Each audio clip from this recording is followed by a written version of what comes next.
자, 여러분들한테 이렇게 시작을 할게요. 자, 이거 뭐예요? 글자가 당연히 13. 그죠? 근데 이렇게 하면.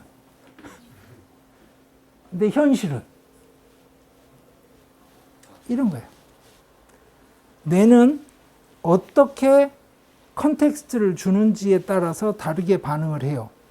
그러니까 종교적인 텍스트를 읽어낼 때 여러분들이 어떤 컨텍스트를 갖고 읽는지를 스스로 반성을 하면서 읽어내는 컨트롤이 안 되면 헛소리를 하기 시작해요. 스스로가. 자, 이거 봅시다.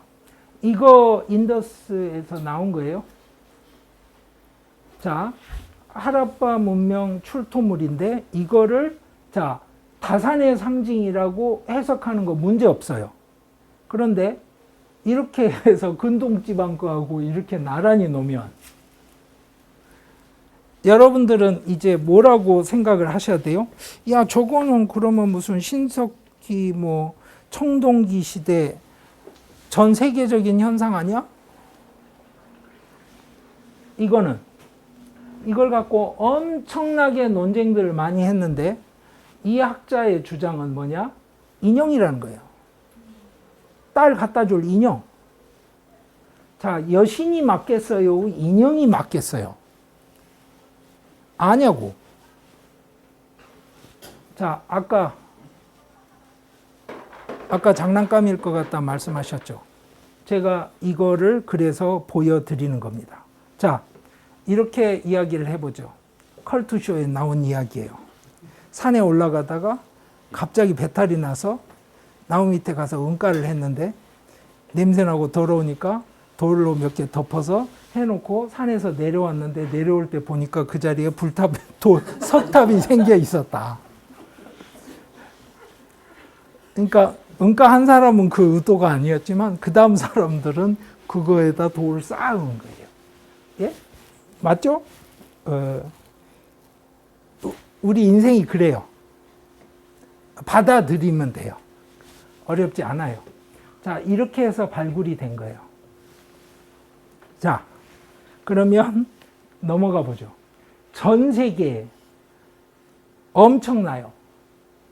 이 사람들 다 나치예요? 아니면 힌두교도나 불교도예요? 자, 보이시죠?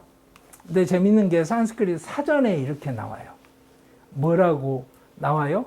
자, 아쇼카 비문에 나오는 스바스티를 표현할 때 첫 레터가 두 개가 이렇게 겹치면 이렇게 된다. 이렇게 써놓은 거예요. 자, 아쇼카 비문은 언제예요? 불교도 한참 지나고 다음이죠. 우리가 이거 어디서 나왔다고 그랬어요? 이 인더스에서 그렇죠? 하라파 유적에서 나왔다고 그랬죠. 사전 만든 사람이 이렇게 써놓은 설명은 그러면 맞을까요? 근데 저게 제일 많이 쓰는 사전이에요. 자, 로고그래픽이라는 말은 그게 이미 뜻이 있는 거예요. 여러분들 한문처럼 생각하시면 돼요. 뭐 불화자가 불 모양이니까 그걸 보고 불 이렇게 하는 것처럼. 근데 그거를 음절 단위로 하거나 아니면 음절을 더 찢어서 음소를 나눠서 알파벳으로 하거나 이렇게 글자잖아요. 근데 역사적으로는 그게 섞여 있는 경우가 굉장히 많아요. 이거는 마야의 케이스인데요. 우리가 로고그래프 많이 씁니다. 지금도. 이거. 맞잖아요. 이거 인터내셔널하게 써요. 거의. 유엔에서 국제표준으로 정한 것도 아닌데. 근데 이 한문은 사실은 뭐냐면 로고그래프에서 시작된 거죠. 현대 중국어는 이렇게 쓰지 않잖아요. 한음절로 하지 않으니까. 자, 한국말로 근심을 푸는 곳, 그러면 기역이 있고 의가 있고 이렇게 해서 시스템이 다른 거죠. 자, 그러면 여러분들이 이제 결론을 봐야 되는 게 뭐냐. 이게 만약에 문자라고 한다면 이게 해독이 돼야 그 다음 이야기를 시작할 수 있어요. 인더스 문명의 문자를 해독했다는 주장이 1년에도 수십 개씩 나옵니다. 매년 나와요. 자, AI 시절에 저거 안 해봤겠어요? AI가 인간보다 잘하는 게 뭐예요? 인간이 못 보는 패턴을 발견하는 걸 잘해요. 그러니까 AI한테 돌리면 카카오에서 돌려놓으면 카카오 내비에서 내일 여기서 어디 가는데 몇 분 걸릴까? 그러면 그간의 데이터를 가지고 무슨 요일에 날씨가 어떻게 되면 어디가 막혀? 이 패턴을 아는 거잖아요. 2주일 있다 연휴가 있으면 그때는 또 막혀. 뭐 이런 게 다 있는 거잖아요. 그래서 쿠팡이 자, 몇 월 며칠에 날씨가 몇 도가 되면 그 주말엔 뭐를 주문할 거야. 해서 미리 갖다 쌓아놓고 로켓 배송하는 거잖아요.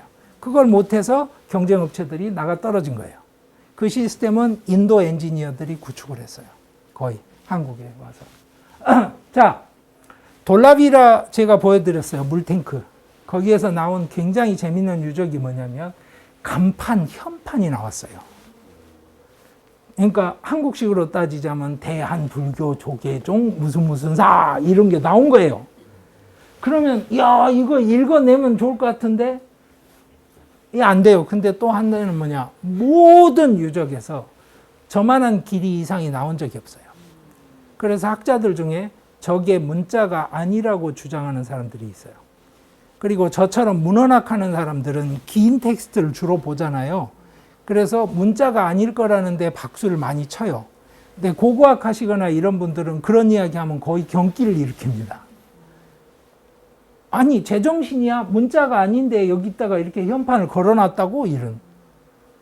문자가 아니더라도 쓸 수 있는 거잖아요. 우리 가문의 뭐 심볼을 어떻게 만들어서 요새 그 각 상표들이 저 CI 쓰는 것처럼 이 논쟁이 아직 끝나지 않고 있어서 결론이 안 납니다. 이럴 때 저게 짧다 길다를 넘어서서요, 뭐냐면 빈도수를 갖고 다시 체크를 해보고 언어인지 아닌지 좀 따져보자 이야기를 하면 그 로고그래프로 가면요, 그 빈도수가 굉장히 높아요. 그러니까 저런 식의 아규먼트를 가지면 어떤 이야기를 할 수 있냐면 저게 로고그래프일 확률은 높다. 화장실 표시 같은. 그러면 아까 보셨잖아요. 요 표시들이 만약에 다 화장실 표시 같은 거라고 생각을 해보세요. 우리는 지금은 모르지만. 그럼 무슨 말이냐면 여기 휴게소에 들어가시면 식당 있고 화장실 있고 기름도 넣을 수 있고요. 기저귀 갈 수 있고 뭐 이런 거라고 한번 상상을 한다면 가능할 것 같죠, 갑자기. 이런 거예요. 이런 걸 갖고 우리가 저 시절의 윤회를 사람들이 생각을 하고 뭘 믿고 있었는데 아리안들이 와서 저걸 다 덮쳐놓고 나니까 그 물밑에서 쫓겨났던 사람들이 새로 만들어낸 게 슈라마나 전통이고 불교다. 이런 이야기를 자꾸 하게 되는 거예요. 그 이야기는 여러분들이 모르는 만큼 그 사람들도 모르는 겁니다. 그러면 결국에 이제 자료 조사를 다 했을 때 누가 살았냐? 첫째, 이란 쪽에서 넘어온 밀농사를 짓기 시작하던 사람들의 비중이 상당히 커요. 자, 밀농사 지역. 인도 남쪽은 뭐예요? 조농사를 지었어요. 그리고 꼴까따나 이쪽 동쪽이 있고 그 비 많이 오는 지역은 벼농사를 지었고요. 그러니까 잘 생각해 보세요. 농사를 짓는 작물이 다르면 사람이 달라요. 맞죠? 밀농사 문화하고 쌀농사 문화는 다르잖아요. 그래서 쌀농사는 뭐가 돼요? 너네 집에 숟가락 몇 개인지 내가 다 아는 거예요. 왜 그래야 돼요? 그렇지. 왜냐? 너하고 나하고 안 친하면 딱 정해진 시간 안에 모내기를 해야 되는데 네가 다른 집에 안 가고 우리 집 와서 그 시기에 모내기를 해준다는 보장은 어떻게 해서 생겨요? 너랑 나랑 친해야. 그리고 또 하나는 뭐다? 내가 너보다 높아야. 그래야 내가 부르지. 그래서 우리 너네 먼저 하고 시간 되면 너네 하지. 자, 그 다음에 드라비디안 그 언어는 남쪽으로 가 있다고 말씀드렸죠. 그 사람들이 있고 또 하나는 뭐다? 이거예요. 우리가 흔히 호주부터 하는 그 섬들이 있잖아요. 동남아시아 섬들. 그쪽 지역에 DNA도 있고요. 또 하나는 지중해 지역. 그리고 몽골로이드까지 섞여 있습니다. 엄청나게 많은 사람들이 이주를 해가면서 그 시절부터 다문화를 만들고 있었던 거예요. 그러니까 인도가 한 가지 사람들이 모여서 한 가지 문화를 만들었고 그게 이렇게 저렇게 됐다 이렇게 하는 이야기부터가 잘못된 거예요. 그러니까 인도 사람들은 이래 이런 말 자체가 좀 우스울 수 있어요. 근데 몰라요. 왜 몰라요? 제가 말씀드렸잖아요. 우리가 아직 인더스 문명의 글자를 못 읽어요. 그래서 제가 아까 경고를 드렸습니다만 제가 능력이 안 돼서 시간 안에는 못할 거라고 말씀드린 네 번째 부분이 남습니다. 저 이야기는 아리안이 들어온 다음부터 이야기가 시작이 돼야 돼요. 그래서 실제로 인도에서 카스트가 뭔지, 왜 붓다는 저기에 개입을 아예 안 하고자 했는지, 그리고 저걸 개입을 하겠다고 나서면 그게 사실은 제정신이 아닌 거예요. 간단하게 말씀드릴게요. 자, 이분이 치과 의사고, 이분이 국민학교 선생님이에요. 근데 이 사람은 돈을 많이 받는단 말이야. 그럼 제가 이렇게 말해요. 교주가 됐는데. 야, 그거 차별이야. 너 내일부터 치과 가서 이빨 고치고 너 내일부터 가서 수업해. 그럼 민주주의 돼요? 이빨이 망가져요, 그냥. 그리고 애들이 난리가 나요. 이해돼요? 분화된 직업 체계가 시족하고 같이 얽혀 있는 세상에서 야, 그런 거 하지 마 이런 이야기를 한다는 것 자체가 말이 안 되는 거예요. 그런 걸 만들어내요, 우리는. 붙다가 뭐 그렇다는 동. 근데 그걸 왜 할까요, 우리가? 그런 사람이 있었으면 좋을 것 같아서. 우리 생각에 그렇잖아요. 특히 일본 사람들 생각에 그 영향이 있습니다. 다음번에 말씀을 드릴게요. 제가 시간 너무 많이 잡아먹어서 죄송하고 혹시라도 질문할 시간이 있으면 예. 아니 사회자께서 정해 주시면 되니까. 제가 처음에 시작할 때 사회를 봐야 되는데 강정현 선생님 너무 재밌게 이야기하셔가지고 그냥 빠져서 듣다 보니까 조금 궁금한 게 듣다가 생겼는데요. 아까 인더스 문명 자체가 말하자면 여러 가지 인종과 문화 용광로라고 말씀을 하셨는데 사실은 그렇게는 저희가 소위 말하는 아리안족이라고 하는 아리안 문명조차도 이미 그 인더스 문명 중에 원 오브 댐 중에 하나였을 가능성은 없을까요? 있죠. 그래서 사실은 뭐냐면 이주의 과정이 아주 오래 걸렸고 적은 수가 왔다. 그것까지만 아마 제가 책에 썼을 거예요. 정확한 기억은 없는데 그 뜻이 뭐냐면 제가 보여드렸죠. 산 사이로 좁은 길로 와야 되는데 그래서 DNA 분석을 해보면요. 이주해 온 사람들이 대부분 남자입니다. 그 먼 길을 여자가 따라 나설 일이 없는 거예요. 둘째, 고대 사회에서요. 어딘가 새로 도전을 하고 개척을 하러 가는 사람은 뭐냐? 대부분 차남들입니다. 상속을 못 받아요. 바이킹이 왜 무서워요? 강을 타고 노를 저어서 오는데요. 이 바이킹이 얼마나 무시무시하냐면 워낙 추운 데서 척박한 데서 사니까 어차피 자기 목숨 내놓고 오는 거예요. 그러니까 강을 타고 올라오잖아요. 그럼 강변에 딱 내리면 그 배를 짊어지고 가요. 그래서 다음 마을에 가서 다 죽이고 가축 뺏고 여자들 줄줄이 묶어가지고 그 다음 마을로 또 가요. 전쟁이 안 돼요. 근데 그거 하고 싶겠어요, 그 사람들은? 그러니까 그 사람들이 그걸 해야만 뭘 해요? 고향에 돌아가서 결혼할 여자가 생기고 시드머니가 생기는 거예요. 시드머니가 생겨야 자본 축적을 해서 부자가 되죠. 형은 상속을 받지만 셋째, 넷째 아들은 상속을 못 받을 거 아니에요. 각박한 환경일수록요, 상속이 집중이 됩니다, 대부분. 그리고 심지어는 부계 상속을 못 해요. 티벳 같은 데 생각해 보세요. 고도 막 2천, 3천에 사는데 밭 하나도 없거든요, 사실은. 겨울이 너무 길고. 그럼 그 땅을 상속한다고 갈라버리면 안 돼요. 가르지 않을 제일 좋은 방법은 뭔지 아세요? 모기에 상속을 하는 거예요. 엄마가 상속을 해버리면 아빠에 따라 가르고 말 게 없는 거예요. 왜? 그 엄마한테 태어난 애들은 누가 태어났는지 논란이 없어요. 그냥 쭉. 그리고 그 엄마는 한 명이니까, 생물학적으로 개체가 한 명이니까. 나머지는 전부 그 상속 라인에 빌붙어 살면 돼요. 모기의 상속. 이해되시죠? 이 문화가 있는 거예요. 그러니까 그 사람들이 그러면 초창기에는 안 왔을까? 왔어요. 그래서 책에 보시면 무슨 이야기가 나오냐면 유럽으로 간 인도 아리안들은 나중에 왔으니까 굉장히 핍박을 받고 천대받잖아요. 근데 인도로 먼저 온 사람들은 어떻게 됐을까요? 잘 생각해 보세요.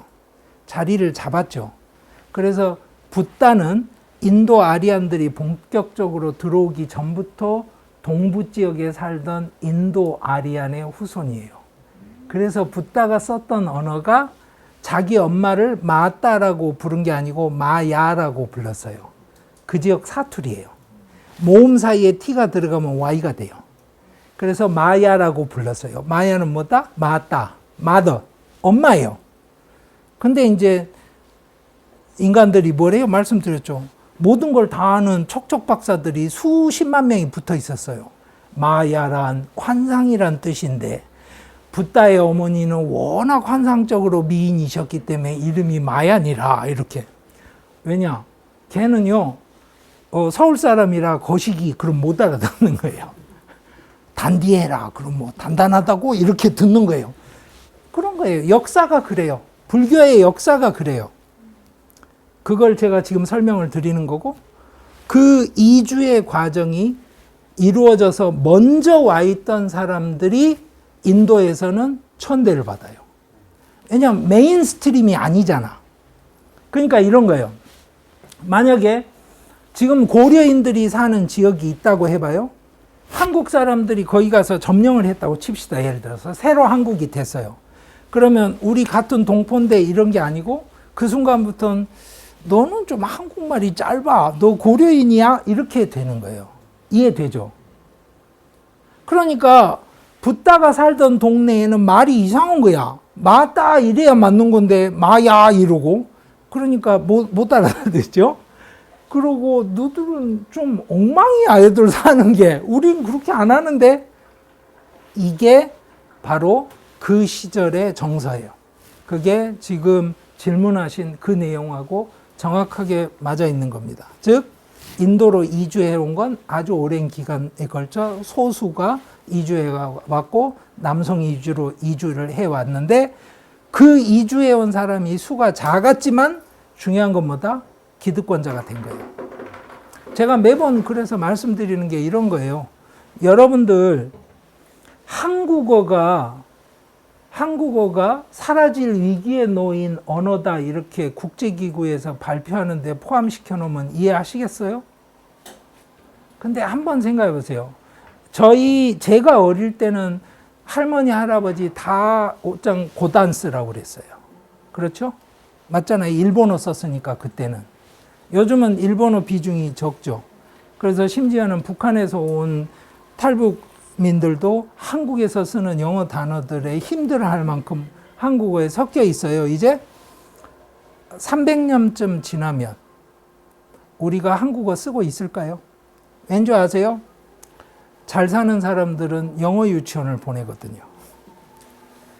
제 동료가 겪는 일을 말씀을 가끔 드리는데 옥수동 살았는데 아파트에 앞에 있는 그 놀이터를 딸을 데리고 가면 딸이 그런데 엄마 이상해 이렇게. 왜 그러냐면 엄마랑 놀러를 가서 엄마 그러고 딸이 이렇게 미끄럼틀 타다 부르면 그 옆에 있던 애들이 다 돌아본다는 거예요. 그리고 나서 딱 자기 엄마한테 마미 쟤는 유치원 안 다니나 봐. 집에 가서 애플 이런 거 하고 있는 거예요. 이해되시죠? 거기는 그래서 딸이 싫어하는데 뒤에 있는 놀이터를 가면 어떻게 되냐면 딸이 거기를 딱 들어가면 다른 애가 와서 모래를 집어 던진대요. 어느 쪽으로 가는 게 맞아요? 이게 굉장히 중요해요. 앞으로 불교를 이해하는 데 핵심 중에 하나입니다. 뭐다? 아리안들이 무력으로 제압을 한 게 아니라 선진 문화로 상정이 되는 순간에 다 따라해요. 그러니까 때깔나게 사는 사람은 이렇게 하는 거야 라는 코드가 만들어지면 모두가 따라서 해요. 아니 제가 여쭤보는 게 그런 거예요. 300만 원짜리 가방을 사면 짐이 5배로 들어가요? 근데 왜 사요? 근데 그걸 왜 사게 됐을까요? 소위 말해서 때깔나게 사는 사람들이 그걸 사니까. 그거예요. 그 힘이 무서운 거예요. 그 힘이 인도 전체를 바꾼 거예요. 그걸 센스크리타이제이션이라고 하고, 그 센스크리타이제이션의 전통이 지금까지도 관철이 돼요. 그래서 옛날에 브라흐만들만 채식을 했었어요. 일부. 근데 요즘은 인도 사람들한테 저 채식하세요 이렇게 물어보면 기분 나빠하는 맥락이 있어요. 네가 나를 뭘로 보고, 나야 삼겹살 먹지만 그래도 네가 나를 그렇게 물어보면 안 되지. 그게 마치 뭐하고 똑같냐면 제가 이렇게 물어보는 거예요. 강남 사세요? 이렇게. 그러면 속으로 어떻게 듣냐면 내가 강남에 살든 말든 상관이 없는데 기분이 나쁜 거야. 나한테 그렇게 물어본다는 뜻은 내가 그렇게 안 보인다는 뜻이야. 이렇게 되는. 저는 강남에 안 살아요. 제가 말씀드리지만 전라도는 다 강남이에요. 한강 이남이니까. 그렇습니다. 그래서 여러분들이 그 어떤 패턴을 따라가는 힘, 지배적인 문화의 힘이 얼마나 무서운지를 생각을 하셔야 돼요. 그 무서운 걸 만들어낸 게 인도 아리안의 전통이고, 그 전통이 베다 종교 전통이에요.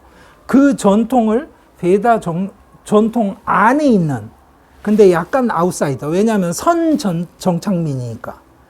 그 베다 전통에서 오랑캐 취급을 하기는 힘든데 뭔가 제대로 인정 못 받는 그 그룹에 있던 사람이 그걸 뒤집은 거예요. 그게 불교예요. 그 문화 코드를 이해하셔야 돼요. 그러면 사실은 내가 진짜 아리아니아 하는 사람들한테 붓다는 어떻게 돼요? 쟤는 아니지. 저거 한국 사람이 아니에요. 뭐 이런 게 되는 거예요.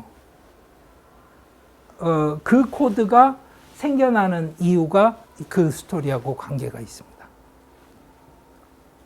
혹시 또 질문 있으면 하시죠. 편하게. 말씀드렸죠. 겁내지 말고 질문하시면 돼요. 이소룡 이야기도 괜찮아요. 그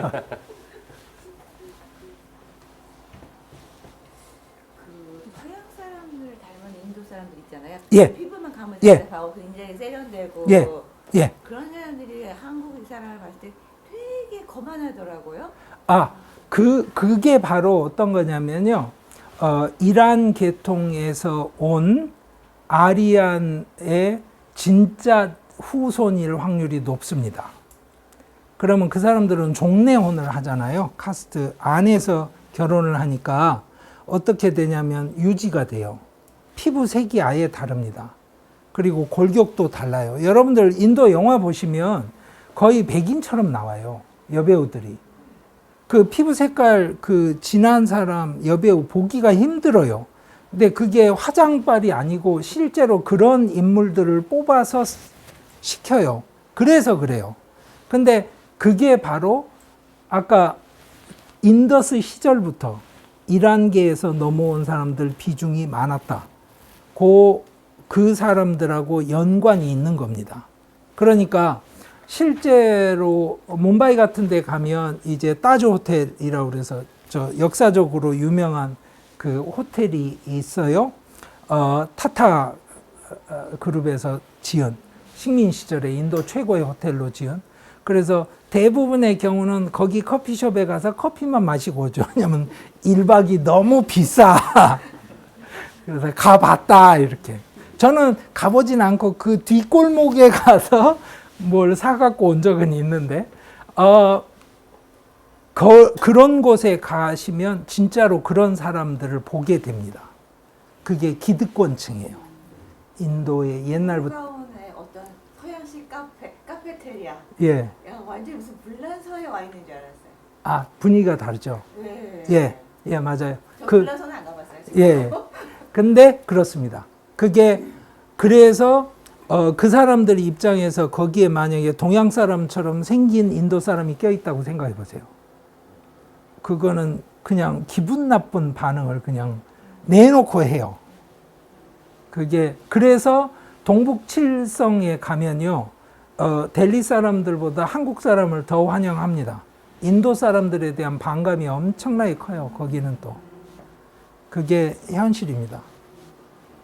그러니까 예, 저희 그 불교가 굉장히 그 번성으로다가 요새는 예. 거의 명맥이 끊겼잖아요. 인도에서 그게 이게 이런 그 맥락하고도 연관이 돼 있나요? 예. 그러니까 무슨 이야기냐면 여기 도시에 살던 사람들이 아리안의 침공 때문에 망한 게 아니고 아까 돌라비라 보셨죠, 물탱크.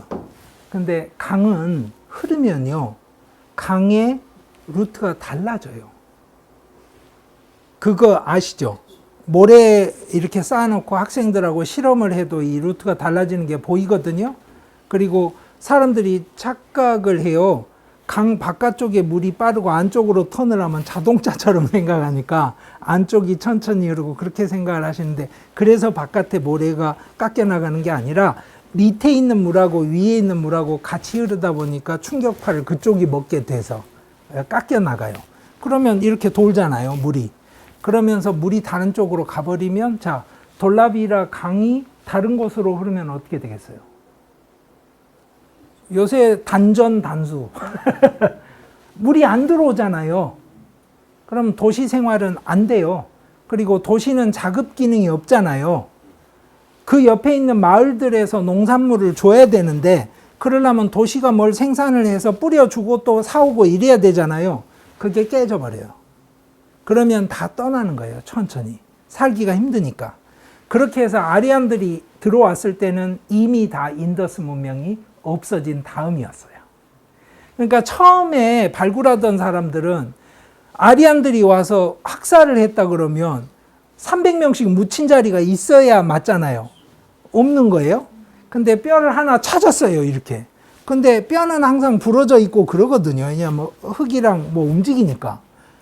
여기 봐라. 어깨뼈가 부러져 있잖냐. 이거 얼마나 세게 맞았겠냐. 이런 이야기 이제 하면서 역사를 만들었던 거예요. 그래서 실제로 질문하신 것처럼 그렇게 해서 흩어진 사람들이 갖고 있던 생각이 있잖아요. 그 생각이 나중에 물밑에서 밀고 올라오는 것들이 생기겠죠. 그것 때문에 인더스 이 문화에 대해서 우리가 별 상상을 다 하는 거예요. 왜냐하면 예전에 못 본 게 생겨나면 하늘에서 뚝 떨어지는 일은 없거든요. 어딘가 있었겠지. 그러면 기록이 안 남는 사람들이 그 생각을 했겠지. 근데 그 사람들은 어떤 사람들일까? 그러면 인더스 문명에 살다가 마을로 다시 다 돌아간 이 사람들 생각이 아닐까? 이 생각을 하는 거예요. 그래서 거기서부터 불교가 시작이 된 거지. 이런 생각을 자꾸 하게 되는 겁니다. 근데 이제 보셨다시피 인도 동쪽은 이야기가 다르죠. 지역이 다르잖아요. 그리고 맥락이 또 다르고. 그런데도 자꾸 이 이야기를 불교의 시작점에서 하게 되는 이유가, 불교가 하는 이야기는 기존에 있었던 이야기랑 다르니까 여기 없으면 다른 데 있을 거라는 전제하에 자꾸 이야기를 하는 거예요. 그러니까 그거를 조심하셔야 돼요. 그리고 겸손하게 전문가들의 말을 듣기는 해야 되지만, 또 하나는 전문가라고 해서 다 맞는 게 아니니까 눈으로 직접 보시는 걸 보고 확인하세요. 그러시면 재미있는 게 많죠. 예, 또 뭐 질문 있으세요? 저 질문 하나. 예. 지금 선생님께서 설명하실 때 문명권하고 에스닉 그룹을 약간 동일시해서 설명하는 거예요. 예. 실제로 유목민족 같은 경우는 에스닉이 지나가면서 계속 섞이지 않습니까? 예, 맞아요. 지금 보시면 인종하고 문명이 약간 일치되는가? 예, 맞아요. 그거는 조금 조심해야 될 대목이 있고요. 잘 안 돼요. 특히 문자가 안 남아있는, 그러니까 문자가 아니고 텍스트 기록이 안 남아있는 쪽은 어려운데, 아리안들은 좀 쉬운 편이에요. 그 사람들은 베다라는 텍스트 기록이 남아있으니까 무슨 생각을 했는지 추적을 할 수 있어서, 그 사람들은 사실 에트닉 그룹을 문명 단위로 이야기하기가 편한데, 원래 있던 이 집단들은 에트닉 그룹이 섞여 있다는 것까지 추적이 가능한데 무슨 생각을 했는지는 이게 안 되는 거예요. 그러니까 장난감인지 여신인지부터 구별이 안 되니까 뭐라고 말을 하기가 너무 어렵잖아요. 그래서 그래요. 제가 아마 좀 섞어서 이야기를 하게 됐으면 그럴 것 같고요. 실제로 같게 동치하거나 섞을 수 있는 건 아니에요. 그런데 확실한 건 뭐냐면 신석기 시대 이후로 농업을 시작을 하게 돼서 기후에 맞는 작물을 선택을 하게 되면 그게 문화의 성격을 지배합니다. 쌀, 밀농사. 많이 그런 이야기는 들어보셨잖아요. 밀농사 문화권이 어떻고, 근데 조농사는 또 그 나름대로 특성이 있고, 그러면 이제 쌀, 그럼 그 다음 나오는 이야기가 뭐냐면, 쌀 중국에서 온 거예요. 당연히 묻게 되죠. 왜냐하면 중국 사람들은 쌀의 그 출발점이 원래 중국이라고 주장하니까. 서울대 저 고고미술사학과의 베이츠라는 영국 여자분이 교수로 계신데요. 고생물학 전공하시는 분이세요. 그분이 주로 연구하시는 게 그런 겁니다. 그래서 그분 연구해서 데이터 뽑아놓은 거 보면 인도 쌀은 인도 토종이었던 것 같아요. 그래서 뭐 그런 것까지 뭐 학자들이 논문을 주고받고 뭐 그 나와 있는 걸 갖고 연구를 하고 하는 아규먼트를 다 따지자면 그거는 뭐 그거 전공해야죠 뭐. 근데 저야 그 분야 전공자들의 의견을 받아들이는 겁니다. 근데 그것도 있어요.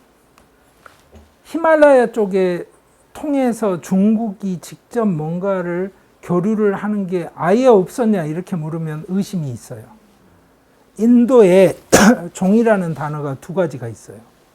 하나는 한문에서 종이 지자에서 나온 단어인 걸로 보이고요. 하나는 아랍어 계통에서 나온 거예요.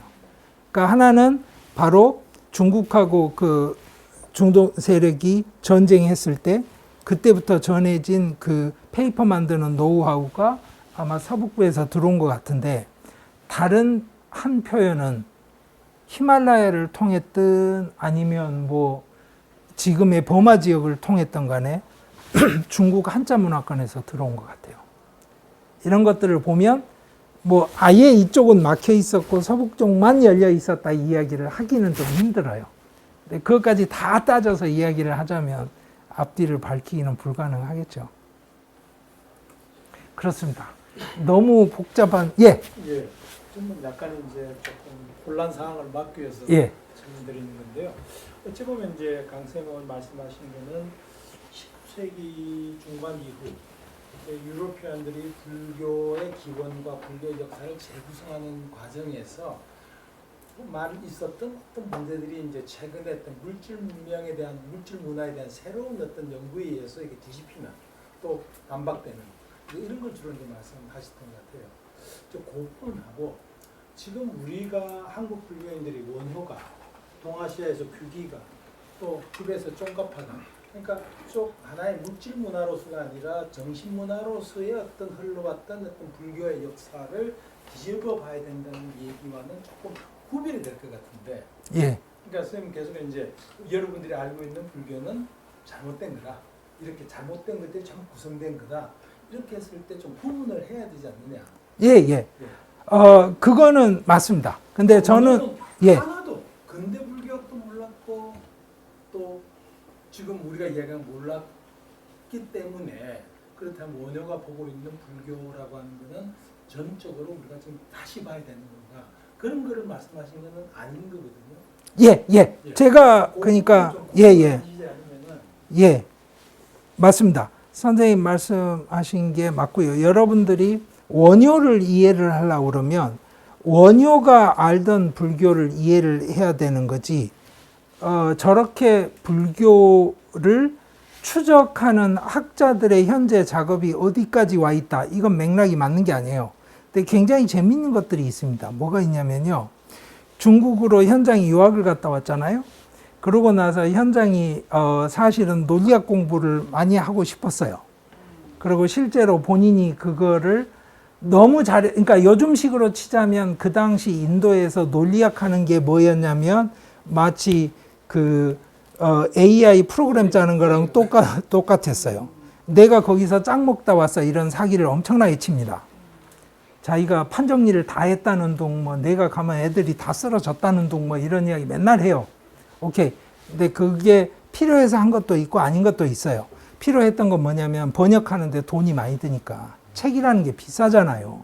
그걸 여러 인력이 붙어서 번역을 해야 되는데 누군가 돈을 줘야 되니까 그 이야기를 해서 장사를 해야 이제 펀딩이 들어오니까. 그런데 재밌는 거는 현장부터 시작해서 중국에서 그거를 배웠던 사람들이 갖고 있는 그 노하우가 있잖아요. 인도에 가서 수입해온. 그걸 배우기 위해서 목숨 걸고 다 중국까지 또 가서 공부하고 했단 말이에요. 중국 지나서 인도까지 갔던 이제 신라 스님들도 계시고. 근데 재밌는 거는 뭐냐면 그 모든 동북아시아 사람들이 다 반대로 거꾸로 이해하고 있던 걸 원효 한 명만 다시 뒤집어서 이게 맞다라고 주장을 한 논리학 부분이 있습니다. 원효는 산스크릿을 정확하게 배운 적이 없어요. 추적을 해보면 대략 그래요. 근데 문제는 놀랍게도 내용을 다 이해를 해요. 그래서 뭔지 저도 잘 모르겠어요. 그거 전공하시는 분들한테 물어봐도 원효가 누구한테 뭘 배웠는지는 잘 추적이 안 돼요. 그러니까 이제 말씀드리는 거는 무슨 이야기냐면 한국에서 불교가 수용되고 한국에서 불교가 전해지는 맥락은 그 맥락인 거예요.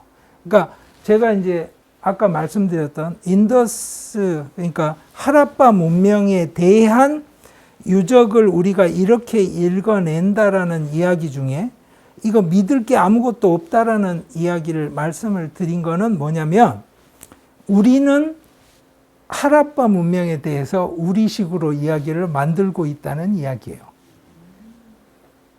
각자가 만들고 있는 거예요. 우리는 현대에 만드는 거예요. 뭘로? DNA로. 근데 제가 한 번 그런 사건이 있었어요. 실제로. 살인자 DNA가 나왔는데 유럽 대륙에 온 적이 없는 사람이었어요. 몇억 분의 1의 확률로 일치가 되는 경우가 있었던 걸로 제가 알아요. 그러니까 우리는 항상 무슨 착각을 하냐면 우리가 가진 기술이 완벽하게 그걸 확증해 준다고 생각을 해요. 근데 다음번에 기술이 또 바뀌면 그리고 새로운 유적이 또 나오면 이야기는 또 바뀔 거예요. 그러니까 제가 말씀드리는 거는 무슨 이야기냐면 지금도 이렇게 이야기를 만들고 있고 각자가 이야기를 만드는 와중에 만들어진 어떤 그림을 우리가 붓다에 대해서 그리고 있다.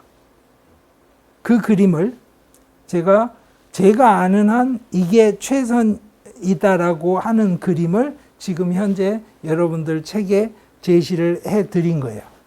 그러니까 그것의 한계를 이야기하는 것일 수도 있는 거예요. 그거는 그렇게 이해를 해 주시고 동북아시아 전통에서 불교를 받아들이는 거는 이야기가 다릅니다.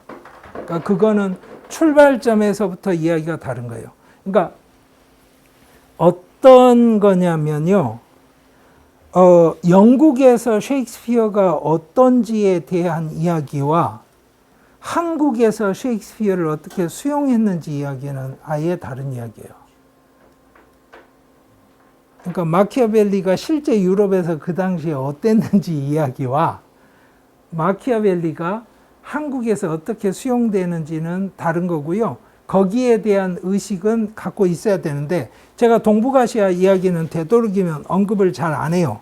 왜 언급을 안 하냐면 제가 그거를 언급할 만한 능력이 되지 않아요. 그 데이터를 다 체크를 해야 됩니다. 왜 그런 이야기가 만들어졌고 그쪽에서 그런지에 대한 이야기는. 근데 저는 그런 데이터를 다 체크를 하지는 않아요. 그러다 보니까 그리고 또 하나 그쪽의 데이터를 체크를 하는 거는 일이 굉장히 복잡한데요. 이유가 뭐냐면 이미 붓다가 살아있을 때도 그랬을 거예요. 붓다가 이쪽 동네에 있다 저쪽 동네로 가면 붓다가 이렇게 말을 했다더라라는 소문이 있는데 그 소문이 사실인지 아닌지 어떻게 알아요? 그렇습니다. 그리고 또 하나 그러다가 붓다가 죽었단 말이에요. 이제 없어요. 이 순간에는 이제 일이 훨씬 더 심각하죠. 그렇죠? 근데 나중에 그게 수백 년이 지나고 나서 대승불교가 만들어지는 상황까지 와서 그게 중국으로 수입이 되는 상황이 되면 중국 거냐 인도 거냐부터 구별이 잘 안 돼요. 제가 말씀드리는 건 이게 핵심이에요. 뭐냐면 레고 블록이 낱개로 있는 게 아니에요. 지금 제가 레고 블록을 한 무더기 만들었어요. 그래가지고 한 4무더기를 만들었는데 이 4무더기를 위아래로 끼워서 빌딩 모양을 하나 만들었어요. 자, 그런데 이 4무더기는 누가 만들었냐면 제가 만들었어요. 근데 이 4무더기를 갖다가 순서를 만들어서 빌딩 모양을 만든 건 조 선생님이 하신 거예요? 그러면 그 빌딩 모양 만든 사람은 누구예요? 제가 한 거예요? 조 선생님이 하신 거예요? 구별이 안 돼요. 지금 무슨 말이냐면 이 블록 단위가 인도에서 만들어졌는데 재조합하는 거를 중국에서 해요. 근데 그게 중국에서 만들어진 블록이 아니에요. 블록 단위는 인도에서 원래 있던 거예요. 근데 블록 단위의 순서를 바꾸면 안 바뀌느냐? 엄청나게 바뀌어요. 이게 맥락이 아예 거꾸로 될 수도 있어요. 보세요. 앞에 했던 이야기 말고 뒤에 했던 이야기가 맞아 라고 하는 걸 앞뒤를 바꿔놓으면 어떻게 돼요? 이 뒤에 이야기가 앞으로 가고 앞에 이야기가 뒤로 오잖아요. 이 상황이 벌어져요. 그래서 동북아시아 불교에 대한 이야기는 또 하기가 굉장히 어렵습니다. 그러니까 그런 거를 이제 전공하시는 분들이 여기 계신 거고, 상민 씨처럼 dunhuang 텍스트를 주로 연구하시는 분들은, 저런 분들은 실제로 중국에서 초창기에 받아들였던 게 뭔지 추적을 하시는 분들이에요. 그러면 잘 생각해 보세요. 중국에서 정의해서 받아들여요?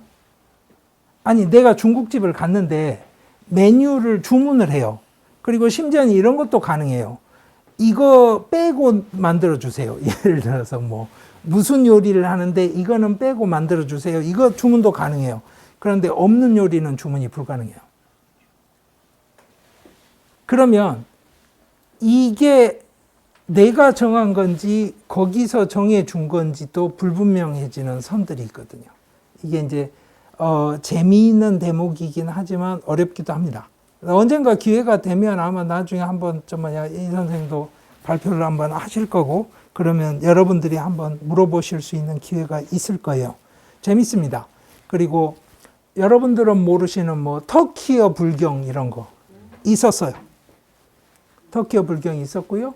dunhuang에서 나오는 문자는 뭔지 알겠는데 언어가 뭔지 아직도 모르는 거 많이 있고요. 아니, 그러니까 한국말로 적어놨어요. 예를 들어서 띠띠 따따 이렇게 적어놨는데 그게 한국말이 아닌 거예요. 지금 어느 나라 말인지를 찾아내야 되잖아요. 참고로 요새 AI가 띠띠 따따 하는 걸 지난주에 해가지고 온 세상이 뒤집혔어요. AI 2대를 하나 PC에 깔고 하나에 스마트폰에 깔아서 2대 대화를 시켰어요.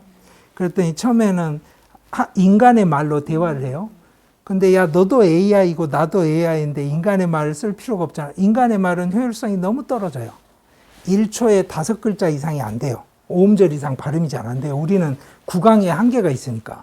그러니까 갑자기 그래 맞아 그러면서 한 놈이 띠리리리리 하니까 얘가 띠리리리 하는데 띠리리 하면 벌써 우리가 아는 수백 페이지가 넘어가는 거예요. 서로.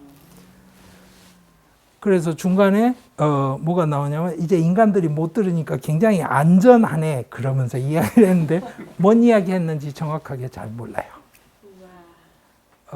지금 그렇게 됐습니다. 그게 지난주인가? 지난주에 오픈이 됐어요. 만만하지 않습니다. 그러면 그 시절이 되면 불교학이 어떻게 바뀔지, 불교라는 종교가 어떻게 바뀔지도 재미있는 대목인데 그건 잘 모르겠고요. 그래서 그 언어에 관한 이야기는 이제 인간의 언어를 넘어선 뭐 돌고래 언어 이런 것까지도 다 좋았는데 이제 AI들끼리 쓰는 언어까지 등장을 했어요. 근데 저는 그 생각도 해봐요. 이 둘이 AI가 쓰는 언어가 다른 AI도 알아듣는 언어인지 둘이만 그때 즉석에서 만든 언어인지 모르겠어요. 근데 그 사람들도 AI 하는 사람들 물어보면 자기들도 모른대요. 그게 제일 큰. 그러니까 아니 바둑을 왜 그렇게 두는지 모르잖아요. 옛날에는 우리가 프로그램을 짜줬으니까 이렇게 프로그램 했으니까 이렇게 두는 거야 이러는데 그 AI 만든 사람도 제가 바둑을 왜 그렇게 두는지 모르잖아요. 근데 잘 하잖아요. 그냥 그런 거죠. 이런 상황에 우리가 살고 있습니다. 그래서 질문의 연속이긴 한데 한국에서 하는 질문은 우리 삶 안에서 남아 있는 거고요. 그 상황에서 제가 그냥 여러분들하고 공유를 하고 싶은 건 딱 이거예요. 윤리학적으로 다루는 담론의 주체가 여러 가지가 있는데 싱어 같은 사람들 최근에 했던 주체는 어떤 거냐면 고통을 느끼는 단위면 주체다. 그러니까 저 개가 고통을 느낄 수 있으면 저 개 나쁘게 하면 안 되고, 그러니까 예를 들어서 개를 한 마리 끓는 물에 넣어서 잡아먹는데 얘가 뜨거워서 고통을 느끼는 거면 그렇게 잡으면 안 된다. 그 전에 죽이고 삶아 먹어라. 이럴 수 있잖아요. 근데 고통을 느끼는 단위는 우리의 바디고 인간의 단위거든요. 이게 확장이 될 수는 있어요. 여기다 칩을 심을 수도 있고 뭐 어쩌지만. 그리고 또 하나는 우리는 아주 원더풀한 시스템입니다. 원자력 발전소 나오는 발전량의 절반을 잡아먹어야 AI가 굴러가는데 여러분은 밥 한 공기만 먹으면 AI보다 일을 더 잘하잖아요. 놀라운. 그리고 또 하나는 따지고 보면 어떤 거냐면 저는 온 디바이스 AI처럼 생각을 하는 거라고 봐요. 우리 개체는 네트워크에 들어가지 않아도 우리가 모든 판단을 합니다. 근데 이 개체가, 요 단위가 갖고 뭘 하냐면 고통을 느껴요. 그러니까 이 단위에서 해결을 해야 되는 거예요. 이 단위에서 해결하는 것에 어필이 제일 잘 되는 종교가 불교인 거예요. 왜? 붓다가 뭘 했어요? 사회적인 관계를 단절을 시키고 아주 개인적인 단위에서 해결하는 솔루션을 찾자고 주장을 한 거예요. 근데 전 세계적으로 그런 예가 없어요. 여러분들 잘 생각해 보세요. 그렇게 되는지. 기독교 전통이든 뭐든. 그리고 또 하나. 한 개인이 그러니까 관계 안에 인간이 환원이 돼요. 그러니까 2조 시대에 이 사람이 높은 사람이면 이 사람이 2조 판서면 2조 판서로서의 의견이 있는 거예요. 왕한테. 너 2조 판서, 너는 어떻게 판단해? 그리고 집에 가면 남편이니까 뭘 해야 되고 자식이 있고 손자가 있고 뭐 그럴 거란 말이에요. 그럼 할아버지고 그 역할을 해야 되니까 중요한 건 뭐냐면 그런 질문을 하지 않아요. 너는 만족하니? 너는 행복하니? 그런 헛소리를 묻지 않아요. 기본적으로. 관계 안에 역할을 충실하게 해야 되는 거예요. 근데 고대 사회의 모든 인간관계가 대부분 그 방식으로 이루어져요. 근데 이제 초월적인 관계를 만들 때는 그 관계망에 없는 절대자, 신하고 나하고 관계가 만들어내요. 근데 재밌는 건 뭐예요? 그것도 또 관계예요. 신하고 나하고 관계잖아요. 맞잖아요. 신한테 사기를 치면 안 되지. 내가 옆에 사람 돈 할 수는 있지만. 그런데 붓다는 그러니까 슈라마나 전통인데, 그래서 제가 슈라마나 전통이 굉장히 중요하다고 생각하는데, 그 관계를 다 끊고 신하고도 관계를 다 끊고 관계하고 아무 상관없이 너 혼자 딱 가 있을 때, 즉 와이파이도 끊고 블루투스도 끊고, 그렇죠? 4G, 5G 연결을 다 끊고 기계가 딱 켜졌을 때 AI가 되냐? 이 질문인 거예요. 그 답을 불교가 우리한테 전해줘요. 그래서 현대사회에서 불교가 중요하다고 저는 생각을 합니다. 그 세계관이 어쩌다 만들어졌냐 이렇게 물으면 이게 만만한 게 아니라니까요. 전 세계에 그런 세계관이 있어 본 예가 드물어요. 그러다 보니까 제가 이야기까지를 하게 됐고, 그 이야기 맥락 안에서 어쩌다가 그 사람들이 이런 생각을 하게 됐지 질문을 하니까 책들에서 온통 불교를 시작할 때 이 하라빠 이야기부터 시작을 하는 거예요. 지금 말씀드린 것처럼 그 맥락 안에서는 하라빠 이야기 조심하시라. 그러면 오늘 아마 메시지는 대충 된 것 같습니다. 네.